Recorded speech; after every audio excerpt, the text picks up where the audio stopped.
आप देख रहे हैं न्यूज़ 1 इंडिया। मैं हूं आपके साथ दीपिका ओझा। देश में लोकतंत्र का महापर्व है और ऐसे में जनता बहुत बड़ी एक रोल अदा करने वाली है जो प्रत्याशी हैं उनके भाग्य का फैसला लिखने में, और इन्हीं में सबसे ज्यादा अहम हो जाता है महिलाओं की भागीदारी। उत्तर प्रदेश एक ऐसा राज्य है जहां पर देश की सबसे ज्यादा लोकसभा सीटें हैं, 80 सीटें, और कहा जाता है कि दिल्ली जाने का रास्ता यानी दिल्ली का रास्ता उत्तर प्रदेश से ही होकर गुजरता है। और ऐसे में सभी राजनीतिक दल उत्तर प्रदेश को साधने में जुटे हुए हैं।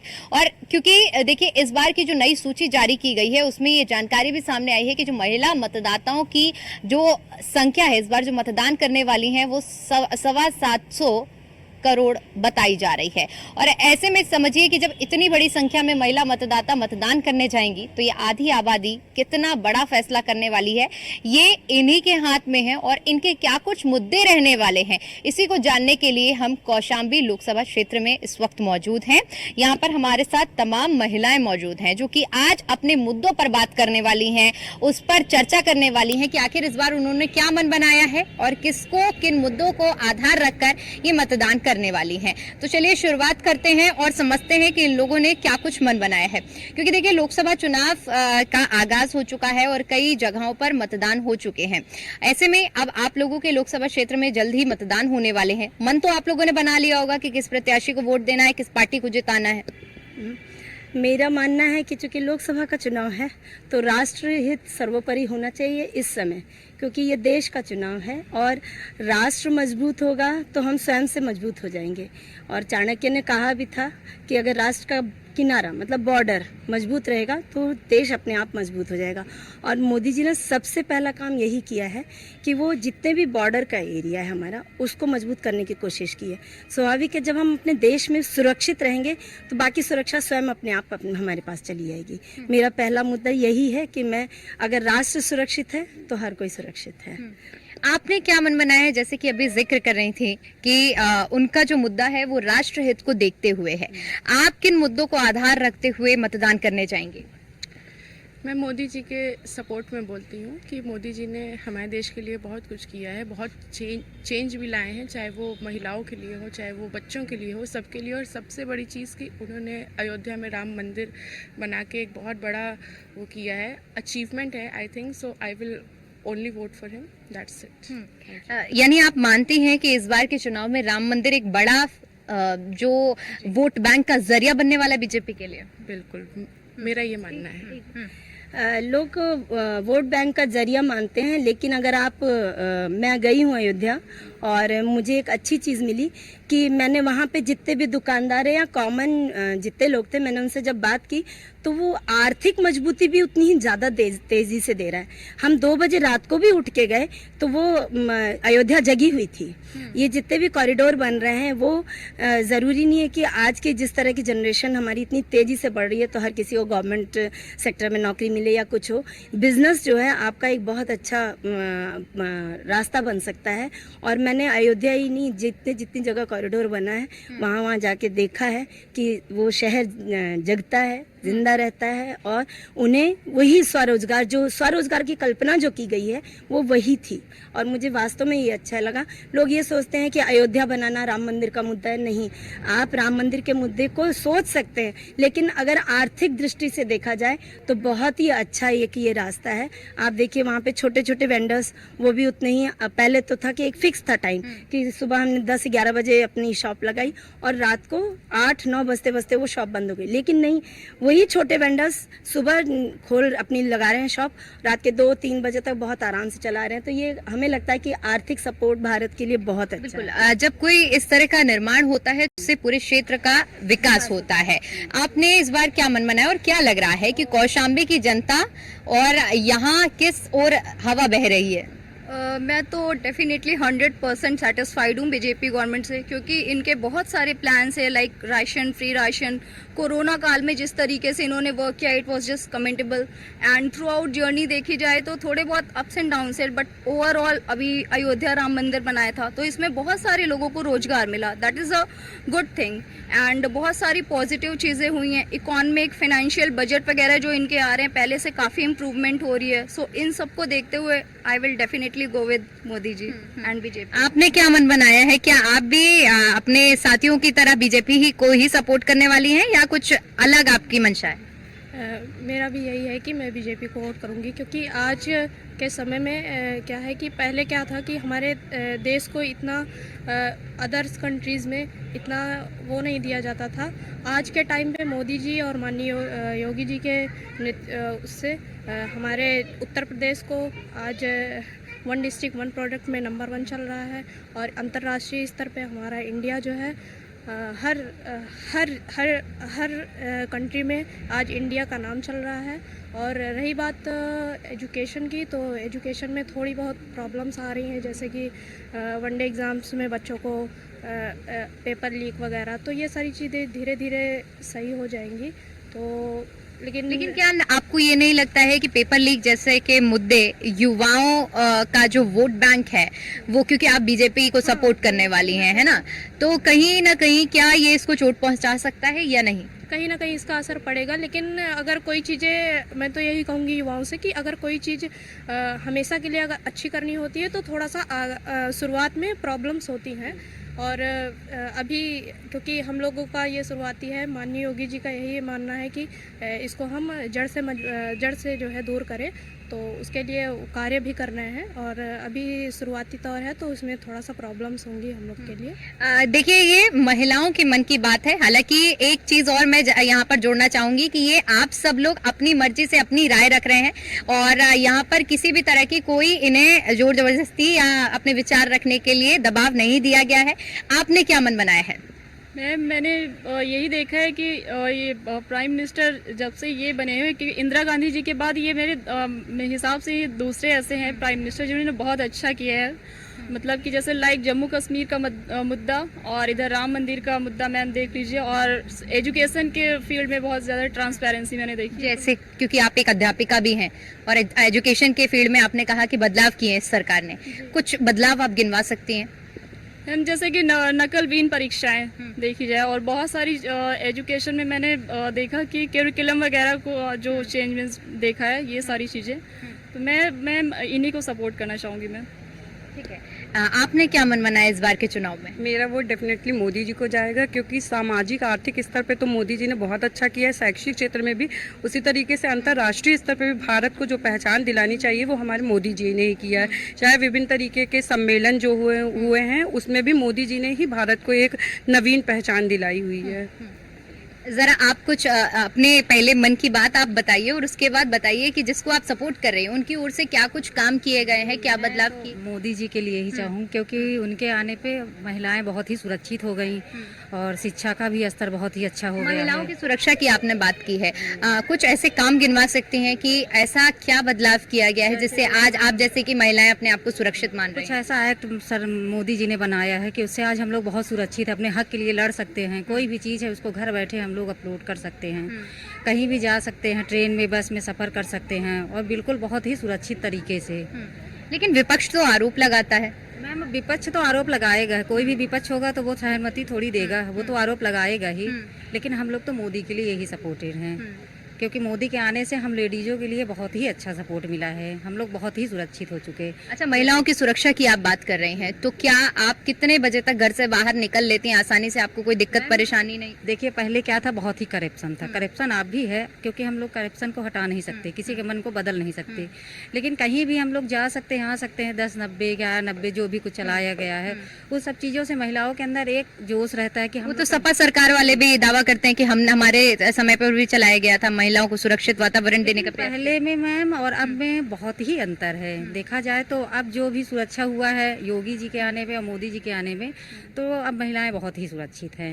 ठीक है, कुछ और महिलाओं से बात करते हैं। आप लोगों ने क्या मन बनाया है? मुस्कुरा रही हैं, कहीं आप लोग भी तो बीजेपी सपोर्टर ही नहीं है? क्योंकि यहाँ ज्यादातर जितनी महिलाओं से बात की है उन लोगों ने बीजेपी के पक्ष में ही मूड बनाया हुआ है। आपका क्या मन है? डेफिनेटली मैम, मैं भी मोदी जी के ही पक्ष में हूँ, जो कि जैसे मैम ने बोला कि महिला सुरक्षा बहुत इंक्रीज हो गई है। वाकई, जैसे मैं धूमनगंज जैसे क्षेत्र से हूँ जहाँ की अतीक अहमद का खौफ बहुत ज़्यादा था, तो उसके खात्मे के बाद से काफ़ी इंप्रूवमेंट हुआ है। हम लोग आराम से निकल सकते हैं घर में। मैं खुद 9:30 बजे 10 बजे घर जाती हूँ जॉब से, तो हमें वो डर नहीं लगता है कि हमें कोई आएगा या चेन लूट रहा है या कुछ ऐसा करे। अब ऐसा कुछ भी नहीं है, पुलिस की पूरी सिक्योरिटी रहती है, पुलिस पेट्रोलिंग पूरी होती रहती है।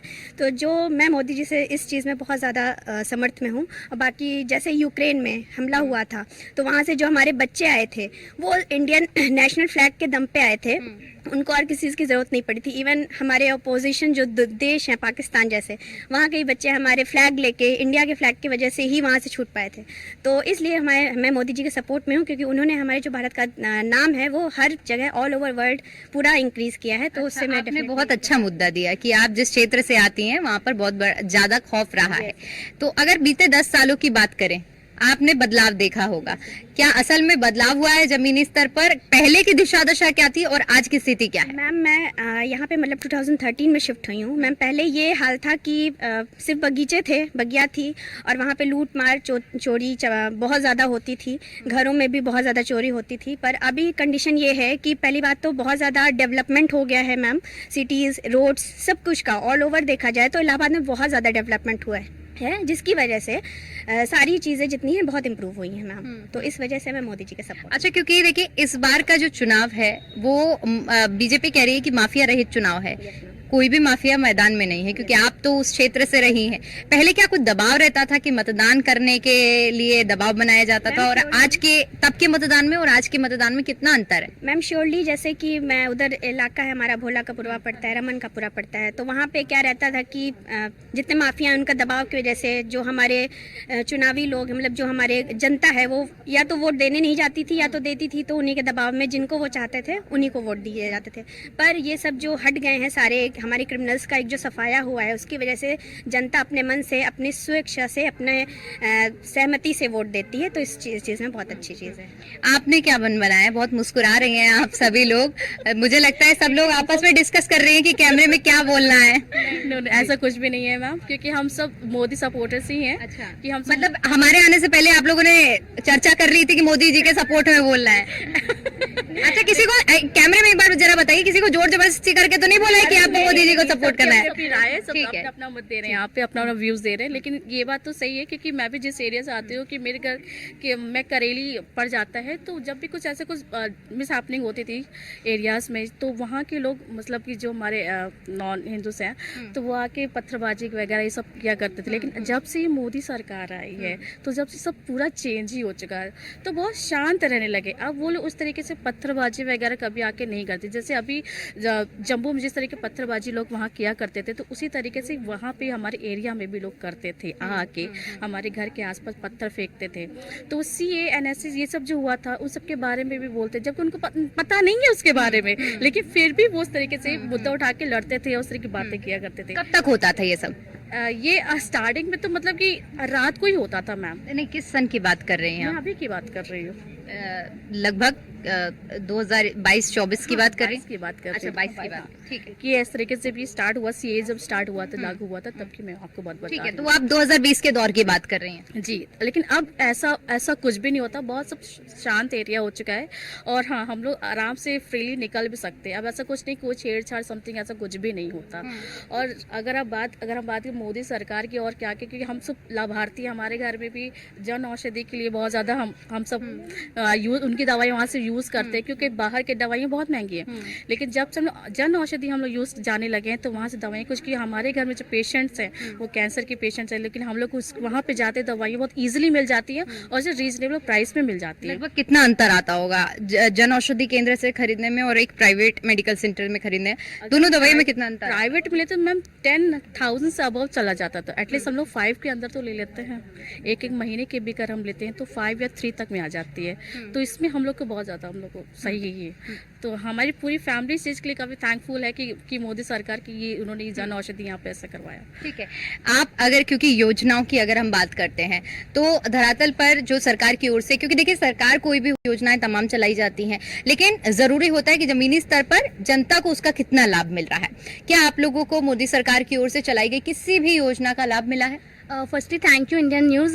Yes, definitely, Modi is he established Ayushman card for health. Like हम लोग को अगर कोई भी प्रॉब्लम होती है तो as a private united hospital है, वहाँ पे हम लोग जाके फ्रीली अपनी हेल्थ का ले सकते हैं. तो अगर आप बोल रही हैं एज अ मोदी जी की पॉइंट ऑफ व्यू से कि वो क्या किए हैं हमारे लिए, तो डेफिनेटली हेल्थ के लिए बहुत अच्छा है. Like NEP, new education policy for our teachers. Like you see that all the teachers are here and stand here to support the Modi. So I think Modi ji is the biggest person for our India, even international also, क्योंकि वो बहुत ही ज़्यादा support कर रहे हैं, बहुत सारे work कर रहे हैं. और लाइक ये आप भरवाड़ी में आई हैं जैसा कि हम लोग का लेने के लिए, ये भरवाड़ी में भी बहुत पहले क्या था कि सेफ्टी नहीं थी. लाइक माई को होस्ट निधि मैम से that she is belong in woman guns and there is no safety for this. So यहाँ भी ऐसे ही था. बट अब आज का इन प्रेजेंट सिनेरियो अगर हम देखें तो वो सारी चीज़ें बहुत अच्छी हो गई है, बहुत सारा डेवलप हो गया है. और सो आई सपोर्ट मोदी जी. अच्छा, ये बताइए कि आप जो इस बार मतदान करने जाएंगी तो प्रत्याशी के चेहरे पर करने जाएंगी या प्रधानमंत्री के चेहरे पर करने जाएंगी? नहीं, पहले तो हम किसी के चेहरे पर नहीं करने जाएंगे. अभी तक जो हमने बेनिफिट देखे हैं उसके अकॉर्डिंग हम मतदान करेंगे. और बेनिफिट जैसे कुछ कैमरे में गिनवा दीजिए. बहुत सारे बेनिफिट, जैसे एक बेनिफिट हम खुद ये योजना का लाभ उठाते हैं, आयुष्मान योजना. और जैसे अभी तक बहुत सारे फायदों की बात हो गई. एक चीज़ अभी ये प्लेस मिली है हमें, तो आपके माध्यम से हम रखना चाहेंगे, जो बहुत दिन से मेरे मन में है. जो पुअर पीपल हैं उनके लिए हम कुछ नहीं कर पाते हैं. फॉर एग्जांपल, जैसे छोटे बच्चे जो रोड पे हैं, जो वृद्धा लोग हैं जो रोड पे हैं, वो रोड पे ही रह जाते हैं, वहीं पे उनकी डेथ हो जाती है. तो अब ऐसा भी नहीं है कि उनके लिए NGO नहीं है या वृद्धा आश्रम नहीं है, लेकिन उनको तरीका नहीं पता है, क्योंकि इसके बहुत सारे प्रोसेस होते हैं. अब वो प्रोसेस छोटे बच्चों को पता नहीं होता. जो वृद्ध हैं वो जाहिर सी बात है अनएजुकेटेड हैं, तो वो इतने कैपेबल नहीं होते कि खुद से जाके वो अपने आप को एंटर करा लें. वो रोड पे ही रह जाते हैं किसी न किसी डर की वजह से. मेरा सिर्फ एक रिक्वेस्ट है मोदी जी से कि अब वो अगर आए तो प्लीज ऐसे वॉलंटियर बनाएं जो बच्चों को पकड़े, जो रोड पे घूम रहे हैं, जो वृद्ध हैं, रोड पे हैं, लेटे हुए हैं, उनको दवा नहीं मिल पा रही. क्योंकि वही चीज़ है, इसके प्रोसीजर बहुत सारे होते हैं जो इनको पता नहीं होता है. तो इसके लिए वॉलंटियर दें और वो खुद उनको लेके जाएं ताकि ऐसे योजनाओं का लाभ उठाया जाए. ये जागरूकता नहीं है. ठीक है, आपने क्या मन बनाया? मैंने मन में यही बनाया है कि मैं मोदी जी को ही वोट करूंगी. और दूसरी बात यह है कि मोदी जी के साथ साथ योगी जी की वजह से भी करेंगे, क्योंकि योगी जी ने भी काफ़ी कुछ किया है उत्तर प्रदेश के लिए. और मोदी जी ने ज़रूर किया है. मोदी जी की वजह से एक डर ख़त्म हुआ है जो पहले यहाँ के लोगों में था, बट योगी जी ने भी उतना ही साथ में सपोर्ट किया है. तो मैं उन दोनों लोगों की वजह से सारे काम, जैसे डेवलपमेंट से जो भी रिलेटेड मेरे साथियों ने बोला है, सब कुछ सारे पॉइंट्स तो हो ही गए हैं. एजुकेशन से रिलेटेड भी. और एक अच्छी बात यह है कि मोदी जी ने एजुकेशन में एक ये चीज़ बता दी है कि अगर आप अपनी मदर लैंग्वेज में भी पढ़ना चाहें, यानी कि हिंदी में भी पढ़ना चाहें, तो अब आप इंजीनियरिंग, डॉक्टरी, कोई भी पढ़ाई आप हिंदी में भी पढ़ सकते हैं. यानी राहें आसान हो गई हैं उन बच्चों के लिए जिन्होंने इंग्लिश में थोड़ी सी, जिनकी हाथ तंग है. ठीक है, अब अगर आपसे मैं पूछूं कि क्योंकि आप आधी आबादी हैं देश का और बहुत बड़ा योगदान रहता है एक सरकार को चुनने में. संसद भवन में एक बिल पारित हुआ जो कि काफी समय से लंबित था, नारी शक्ति वंदन अधिनियम, जिसके तहत राजनीति में महिलाओं को अधिकार मिले. क्या इसके बारे में कुछ मालूम? मैम, एक्चुअली मैं ये बोलना चाहूँगी, फर्स्ट ऑफ ऑल मैं मोदी जी को थैंक्स बोलना चाहूँगी. आफ्टर ऑल यहाँ पे जितने भी लेडीज़ हैं मोदी के पक्ष में ही है, मोदी जी के पक्ष में है, तो मैं भी उनमें से हूँ, क्योंकि उन्होंने लेडीज़ों को बढ़ावा देने के लिए बहुत सारी योजनाएं लागू किया है. और उनको हमेशा ग्रो अप, वो चाहते कि ग्रो अप, क्योंकि अगर लेडीज़ ग्रो अप होंगे तो हमारा समाज आगे बढ़ेगा, और समाज आगे बढ़ेगा तो देश आगे बढ़ेगा. तो बस वही सारी चीज़ें हैं और उनके लिए मैं बहुत थैंक्स बोलना चाहूँगी. और हम लोग भी मतलब कोशिश कर रहे हैं कि जिस तरीके से मोदी जी देश को आगे बढ़ाने की कोशिश कर रहे हैं, हम लोग भी कोशिश करेंगे वुमेन की सपोर्ट करें साथ से. Thank you very much. आप कहाँ से हैं और आपने क्या मन बनाया है? मैं इलाहाबाद से हूँ और मैंने यही मन बनाया है कि मैं मोदी जी को ही सपोर्ट करूँगी, क्योंकि उन्होंने बहुत अच्छे तरीके से चीज़ों को हैंडल किया है. और जैसे कि अवैध ज़मीन थी, उनको उस पर उन्होंने जो भी मकान या कॉलोनीज़ बनाई है उसको गरीबों के लिए यूज़ किया है ताकि वो वहाँ पे रह सकें. उनकी कंडीशन पहले बहुत ख़राब थी, कोई रोड पे रह रहा है या तो कोई रेंट नहीं दे पा रहा है, तो इस तरीके से उस ज़मीन का उन्होंने बहुत सही तरीके से यूज़ किया है और जैसे कि शुरू से ही उन्होंने साफ़ सफाई और सब चीज़ों को बहुत ध्यान में रखकर काम किया है, तो आई थिंक वो आगे भी ऐसे ही काम करेंगे। सो आई सपोर्ट मोदी जी। ठीक है, आखिरी कुछ लोग बचे हुए हैं जिनसे पहले तो सबसे पहले, क्योंकि हमने ये जानने का प्रयास किया कि इनके मन की बात क्या है, अब आगे विकास कार्यों के बारे में चर्चा करेंगे। तो पहले आप ये बताइए कि आपने क्या मन बनाया इस बार? I will definitely vote for the Modi ji. जैसे कि वो हम टीचर्स के लिए एनईपी वगैरह जो किए हैं, ये बहुत बेस्ट पॉलिसी हम लोगों के लिए है। और उनके रहते हुए जैसे राशन कार्ड का है, गैस का है, ये सारी चीज़ें बहुत, आयुष्मान कार्ड, इन सब चीज़ों का हम लोग के लिए सपोर्ट जो कर रहे हैं, ये बहुत बेस्ट चीज़ है। स्कूल है, गवर्नमेंट स्कूल में जो रूल्स एंड रेगुलेशन जो स्ट्रिक्ट किए गए हैं, उसकी वजह से जो बच्चे हमारे, पहले होता था कि बच्चे स्कूल तो गवर्नमेंट में जाते थे, बट क्या होता था कि उनको बेस्ट एजुकेशन नहीं मिलती थी, but because of Modi ji उनको बेस्ट एजुकेशन मिल रही है। Thank you. मतलब शिक्षा के क्षेत्र में भी बदलाव हो रहा है, आप किस तरह से देख रहे हैं? क्या बदलाव का दौर है? क्या महसूस करते हैं आप? सबसे पहले तो मैं यही कहना चाहूँगी कि उन्होंने जो भी ये बदलाव किए वो बहुत अच्छे किए हैं, और मैं ये चाहती हूँ कि वो एजुकेशन के मामले में भी थोड़ा सा और ज़्यादा बदलाव करें। जैसे हम टीचर्स जैसे हैं कि अभी वैकेंसीज नहीं आ रही है और ऐसे ही प्राइवेट वर्क कर रहे हैं, तो पेपर लीक हो जाता है, कहीं भी स्ट्रगल करके जाते हैं, इतनी मेहनत से जाते हैं ट्रैवल करके, उसके बाद भी हम आते हैं मेहनत करके जाते हैं और हमारा पेपर लीक हो जाता है। उसके बाद यही एक होपलेस हो जाते हैं कि अब पेपर होगा या नहीं होगा। तो मैं ये चाहती हूँ कि वो स्मूथली हम लोगों के पेपर जिस तरीके से हम प्रिपरेशन करते हैं वो उसी तरीके से उतनी क्लियरली हम लोगों का एग्ज़ाम भी कराए, जिससे ये चीज़ें क्लियर हो और ये हो कि इससे हमारा क्या होगा, देश डेवलप होगा। कि देश के विकास की बहुत बड़ा ये मुद्दा है। अच्छा, क्योंकि आप सबसे पहले ये बताइए कि आप कहाँ के रहने वाले? मैं तो प्रयागराज की ही रहने वाली हूँ। प्रयागराज की रहने वाली हैं, ठीक है। तो हाँ, ठीक कर रही हूँ। एक अच्छी बात बता दूं कि रक्षा जो सौदा होता है, पहले हमारा महज 2% या उससे भी कम था, और अभी का बजट लगभग 14% है। हमें जहाँ तक ऐसे कोई उचित जानकारी नहीं है, हम इससे ही अंदाज़ा लगा सकते हैं कि हमारे जो प्रधानमंत्री हैं हमारे देश की सुरक्षा को लेकर कितने सजग हैं। प्लस अगर महिलाओं की भागीदारी की बात जहाँ तक होती है, तो वो जो सुरक्षा का मामला है, अभी हमने सबने 26 जनवरी की परेड देखी थी, उसमें आप देख सकते हैं चाहे फाइटर प्लेन हो, राफेल, हाँ, उसमें भी महिलाओं की इतनी ही भागीदारी रही है। और इवन परेड्स वगैरह में जितनी भी सलामी पड़ी है उसमें मैक्सिमम महिलाओं ने ही भागीदारी दी है। तो हमें गर्व होना चाहिए कि हम ऐसे देश के प्रधानमंत्री के अंडर में हैं या उनके सानिध्य में हैं कि उन्होंने महिलाओं को केवल एक वो है ना कि नारी तुम केवल श्रद्धा हो, नहीं ना, नारी तुम केवल श्रद्धा हो वो सही है, लेकिन you have to fight for your country, ये भी मायने रखता है। मैं यही बात कहना चाह रही हूँ। तो ये है महिलाओं की मन की बात, जिन्होंने तमाम मुद्दों को लेकर अपने मन की बात हमारे सामने रखी है कि किन मुद्दों के आधार पर इस बार वो सरकार चुनने वाली हैं, अपना प्रत्याशी चुनने वाली हैं, जनप्रतिनिधि को वोट करने वाली हैं, और साथ ही साथ वो कौन सी चीजें हैं जो आने वाली सरकार से वो उम्मीदें रखती हैं कि आने वाले समय में बदलाव हो। कैमरा पर्सन राज के साथ मैं दीपिका ओझा, कौशाम्बी।